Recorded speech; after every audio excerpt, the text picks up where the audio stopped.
औज़ुबिल्लाहिमिनश्शैतानिर्रजीम बिस्मिल्लाहिर्रहमानिर्रहीम। अस्सलाम वालेकुम डियर स्टूडेंट्स, कैसे हैं? उम्मीद है सब ठीक होंगे। तो बच्चों, हमने पिछले जो चैप्टर 11 के न्यूमेरिकल्स थे वो फर्स्ट 5 कर लिए थे। आज हम चैप्टर 11 के ही क्लास 10th के चैप्टर 11 के ही न्यूमेरिकल नंबर 6 करने लगे हैं। तो 6 और 7 ये नेशनल बुक फाउंडेशन के हमारे सिर्फ 2 ही बल्कि 3 न्यूमेरिकल रह गए हैं, 6, 7 and 8।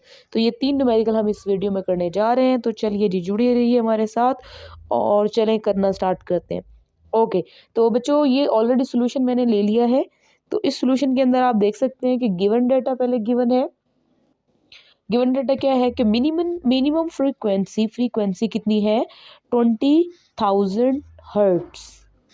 20 hertz minimum frequency is 20 hertz and maximum ये 20 हर्ट्स, और जो मैक्सिमम फ्रीक्वेंसी है वो कितनी है? 20,000 हर्ट्स। स्पीड जो है वो 332 है मीटर पर सेकेंड, और हमने फाइंड क्या करना है? लैम्डा मिनिमम और लैम्डा मैक्सिमम। ठीक है, ये बहुत इजी है बच्चों। हमें 2 वैल्यूज गिवन है, फ्रीक्वेंसी मिनिमम 20 और मैक्सिमम फ्रीक्वेंसी 20,000 हर्ट्स, और ये हम ह्यूमन रेंजेस की फ्रीक्वेंसी है 20 to 20,000 हर्ट्स। और स्पीड कितनी है? हवा के अंदर जो साउंड है वो कितनी स्पीड से ट्रेवल करी है? 332 मीटर पर सेकंड से। तो चलिए हम इसका सोल्यूशन देखते हैं। सोल्यूशन के अंदर पहले हमने फॉर्मूला लिखा है। हमें पता है क्या रिलेशन होता है वेलोसिटी का, फ्रीक्वेंसी का और स्पीड का। v is equals to F lambda. Clear? तो अब हम क्या करेंगे? मिनिमम फ्रीक्वेंसी के लिए और मैक्सिमम फ्रीक्वेंसी के लिए अलग अलग लिखेंगे। तो v is equals to, first part हमारा ये है, ठीक है, और सेकंड पार्ट हमारा ये है। ठीक है, तो फर्स्ट पार्ट में v is equals to F minimum multiply by lambda minimum. कुछ भी नहीं किया, इसी के साथ v is equals to F lambda के साथ हमने क्या किया? हमने f के साथ मिनिमम लगाया, क्योंकि मिनिमम के लिए यूज कर रहे हैं, और लैम्डा मिनिमम कैलकुलेट करना है तो लैम्डा के साथ भी हम क्या लगाएंगे?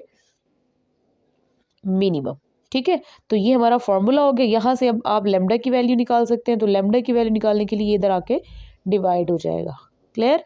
तो v over f minimum is equals to lambda minimum. चलते हैं नेक्स्ट पेज पे। जी बच्चों, तो नेक्स्ट पेज पे आप देखें, हमने वैल्यूज ऐड कर दी। वेलोसिटी हमारा क्या निकला था?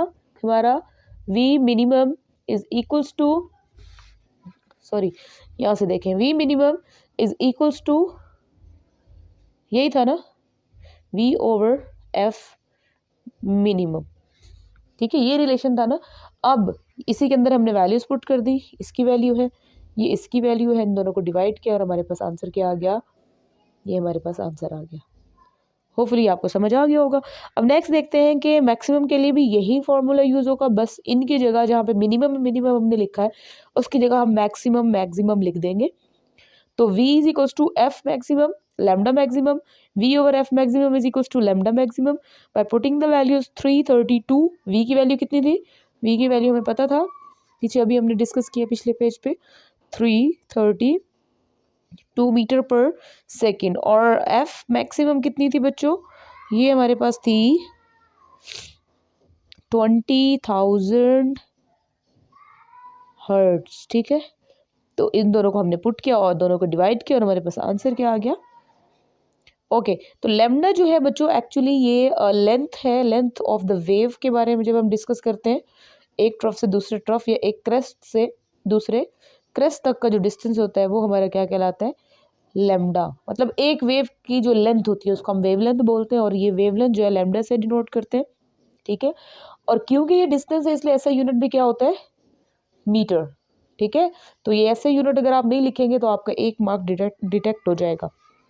तो ये हमारे 2 आंसर्स है, फर्स्ट का और ये सेकंड का। ये लैम्डा मिनिमम और ये साथ वाला लैम्डा मैक्सिमम। ठीक हो गया। अब बच्चों क्वेश्चन नंबर 7 की तरफ आते हैं, उसका भी गिवन डाटा लिखा हुआ है। बाकी जो इसका जितनी भी थ्योरेटिकल फॉर्म है वो आप अपनी बुक से देख लें।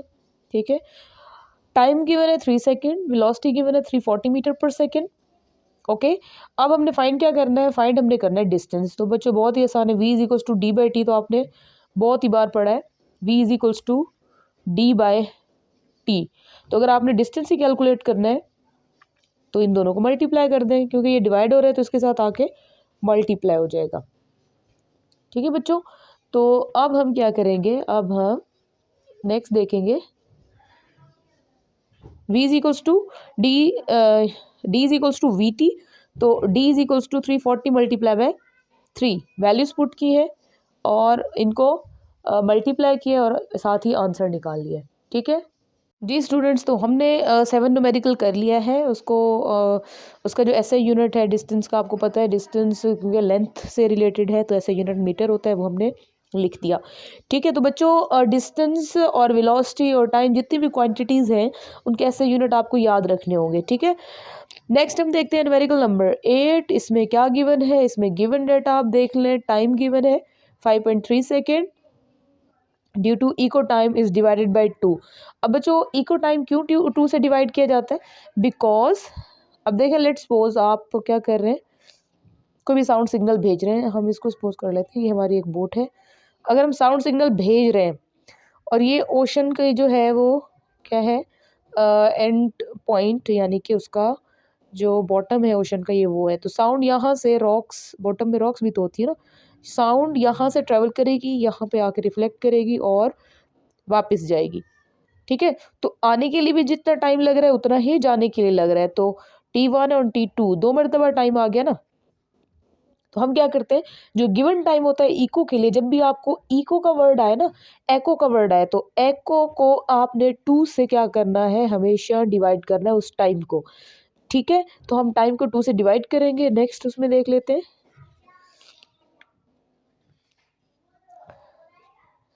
ओके तो हमने टाइम को जब 2 से बच्चों डिवाइड किया तो हमारे पास कितना आया, 2 पॉइंट समथिंग। ठीक है, 2.65 आया है। तो हमने फिर फॉर्मूला यूज़ किया, हम यहाँ पे कर लेते हैं, डी को हमने कैलकुलेट करना है। ठीक हो गया, और क्या करना है, और वी गिवन है, वी कितना है 550 मीटर पर सेकेंड गिवन है ना, और टी जो है वो एक्चुअली गिवन है 5.3 राइट, 5.3 सेकेंड। तो क्योंकि हम एको के लिए यूज़ करते हैं, we need to divide this time for echo given time, इसको T1 कह दे, डिवाइडेड बाय 2। तो मेरे पास कैलकुलेटर है, हम इसी पे कर लेते हैं। गिवन टाइम बच्चों क्या है, होपफुली कि आपको रिफ्लेक्शन ना पड़े, नज़र आ जाए। ओके तो हम करेंगे 5.3 divided by 2, so this is और आंसर 2.65। ठीक है, ये 2.65 हमारा क्या हो गया, आंसर हो गया। अब हम इसको यूज़ कर लेते हैं next. So time for echo is equals to 2.65। Okay 2.65 seconds. और अब इसको हम करेंगे मल्टीप्लाई। फॉर्मूला कौन सा यूज़ किया, V is equals to D by T, है ना, V is equals to D by T. तो हमने क्योंकि डी कैलकुलेट करना है ना, तो हम डी को लिखेंगे इधर ही, और टी क्या हो जाएगा बेटा, इस तरफ आके हो जाएगा मल्टीप्लाई। क्लियर, मैथ्स के रूल तो जानते ही होंगे ना, अब तो बड़ी क्लास में आ गए। तो ये मल्टीप्लाई हो गया, तो हमारा फाइनल आंसर हम निकाल लेते हैं। 500 मल्टीप्लाई बाय 550 मल्टीप्लाई बाय 2.65। तो ये इधर सॉल्यूशन किया हुआ है, इधर ये मल्टीप्लाई कर देते हैं, 550 मल्टीप्लाई बाय 2.65। ओके तो ये हमारा हो गया 1457। आप देख सकते हैं बिल्कुल एग्जैक्ट हमारा आंसर आया है, ये हमारा हो गया आंसर। ठीक है बच्चों, तो होपफुली आपको यहाँ तक समझ आ गया होगा। तो नेक्स्ट वीडियो तक इजाज़त दीजिए, अल्लाह हाफिज़।